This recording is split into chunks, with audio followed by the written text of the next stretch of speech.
Ce sont les représentants des fédérations d'athlétisme et d'aviron qui ont ouvert le vote dans le cadre de l'Assemblée générale élective du Comité national olympique et sportif béninois à l'hôtel Azalaï de Cotonou. Avant l'étape du vote proprement dit, l'Assemblée générale élective a connu une cérémonie officielle d'ouverture au cours de laquelle le directeur du sport d'élite, représentant le ministre des Sports, a salué le respect des dispositions statutaires au niveau du CNOSBN. Je ne suis pas surpris que le Bénin se distingue par l'observance des règles et directives du Comité international olympique au regard des valeurs de rigueur, de démocratie et de bonne gouvernance que les dirigeants du CNOSBN ont toujours incarnées tout au long de ce mandat finissant. Le nouveau bureau exécutif sera constamment sollicité par le ministère des Sports dans le cadre de la mise en œuvre des grands chantiers en cours dans le secteur. L'effectivité de l'attribution des subventions sur la base des critères de performance et de bonne gouvernance, la mise en place méthodique et progressive des directions techniques nationales près les fédérations sportives, l'amélioration de l'environnement juridique et de la pratique du sport dans notre pays, et j'en oublie. Je suis persuadé que ces membres ne ménageront aucun effort pour apporter leur contribution au succès des dites actions aux côtés de l'ensemble de la famille sportive. C'est sur ces mots que je déclare, au nom du ministre des Sports, ouvert ce jour, samedi 8 février 2025, les travaux de l'Assemblée générale élective du CNOSBN.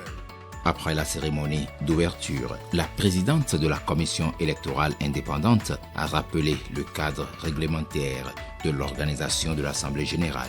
Lecture a ensuite été donnée des dispositions des statuts du CNOSBN relatives au scrutin. Les élections se tiennent à bulletin secret, à l'appel par ordre alphabétique de l'organe avec voix délibérative. Le délégué reçoit de la commission électorale indépendante un carnet de vote. Chaque carnet de vote est composé d'autant de bulletins de vote que de postes à pourvoir. Un bulletin de vote séparé, non détachable du carnet. Sur chaque bulletin de vote figure la photo d'identité, couleur avec inscription des noms et prénoms du candidat ou à un même poste avec en regard une case à cocher. Le délégué de l'organe avec voix délibérative entre dans l'isoloir. Il scrute le bulletin de vote consacré à chaque poste et marque d'une voix la case attenante à la photo du candidat de son choix. Lorsque les membres avec voix délibérative présents auront été invités à voter, la commission électorale indépendante ferme le vote et désigne 2 scrutateurs en son sein. Elle fait renverser les carnets de vote sur une table par le premier scrutateur. Elle fait compter un à un les carnets de vote à haute et intelligible voix par le premier scrutateur. Elle fait ensuite procéder au dépouillement par le premier scrutateur qui prend soin de montrer à l'assistance chaque bulletin de vote après avoir annoncé le suffrage à haute et intelligible voix. Elle fait marquer à chaque fois sur le tableau perçu de tout le monde par le second scrutateur le suffrage annoncé par le premier scrutateur et devant le candidat indiqué. Au terme des décomptes, pour chaque poste, le président de la commission électorale indépendante proclame élu au poste tout candidat qui obtient la majorité absolue, c'est-à-dire 50% plus 1, des suffrages exprimés et ordonne le décompte pour le poste suivant, ainsi de suite jusqu'au dernier poste.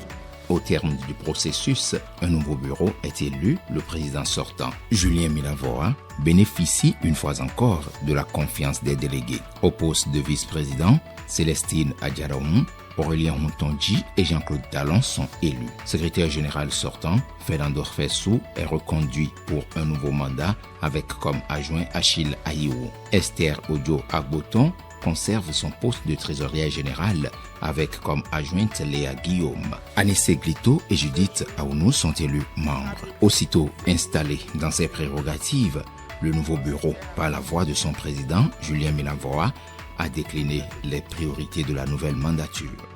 Je sais que vous mesurez déjà la portée de la tâche qui nous attend.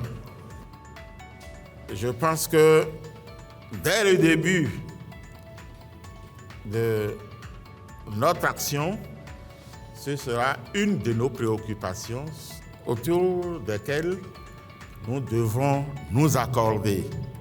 Nous ne pouvons pas admettre qu'après avoir fait tant de temps ensemble, qu'après tant d'investissements que chacun de vous fait au niveau de sa fédération pour hisser son sport au plus haut possible, que l'on se mette à reprocher à chacun de vous des questions de malgouvernance. Ça sonnera très mal et ça ne fera pas l'honneur du Comité national olympique et sportif du Bénin. C'est pourquoi la toilette interne sera permanente entre le Comité olympique et toutes les fédérations. Julien Minavoa, dans la foulée de l'Assemblée générale élective, s'est présenté face à la presse, occasion de revenir sur tous les sujets majeurs concernant le mouvement sportif national.